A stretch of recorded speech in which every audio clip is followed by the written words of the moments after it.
Hey everybody, welcome to another off-the-shelf board game review. This week we're looking at Carrotia by Mage Company. It's a cooperative tile-laying game for 1 to 6 players.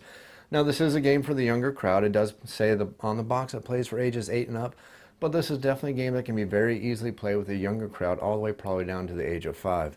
Now in Carrotia, this is a tile-laying game where the players are going to be controlling a rabbit who's trying to get through a maze. On every single player's turn, they're going to play out a tile on the board, but it has to be based on one of these quests, depending on which one of the quests the players happen to be going on. And these quests get harder and harder as you go on. The first quest is a 3x3 maze, all the way up to the final maze, which is a 5x5. But you need to be building these mazes correctly, because if you build them incorrectly, you're going to get a lot of these birds on these mazes, which are going to make life much more difficult, because they're going to be competing for the same resource you're competing for, which is all these carrots that you need to win the game. See, the interesting thing about this game is that you're trying to build this maze, and this is a tile laying game with a timer, a 30, 60, and 90-minute timer, giving you more and more time as the quests go on.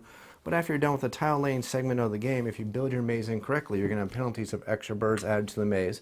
And there's 6 different birds that do different things, but they're going to be doing various things like competing with the rabbit directly, taking away the carrots from the rabbit, or even going against rabbit and taking the rabbit back to the beginning of the maze, making it much more difficult, because every one of these sections, after you build the maze, it becomes a timed game. Even more than the sand timers, because you only have a certain amount of moves to get through the maze. If you don't get through the maze by the end of that timer, you're not going to be able to keep any of the carrots you collected, and that quest will be a failure, but you have to go on to the next quest anyways. Now the game is going to be played for 3 quests, and if you're playing 1 to 3 players, you have to get 20 carrots before the end of the game. If you're playing with 4 to 6 players, you're going to have to get 25 carrots before the end of the game to win it.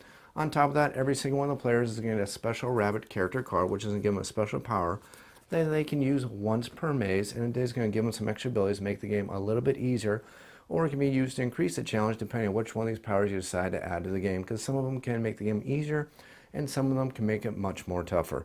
Now if you want to learn how to play Carrotia completely, check out my second video where I'll teach you how to play the game completely, or you can check out my sample gameplay video where you can see a couple rounds of the game. We'll go through 2 quests with my 2 sons who are going to join me for that video, or if you want, you can just join me for my final review where I give you my final opinions of Carrotia the game. If you enjoyed this video series and you want to see more videos like it, click that like button, click that subscribe button. If you have any comments or questions, make sure you leave them down in the YouTube comments down below.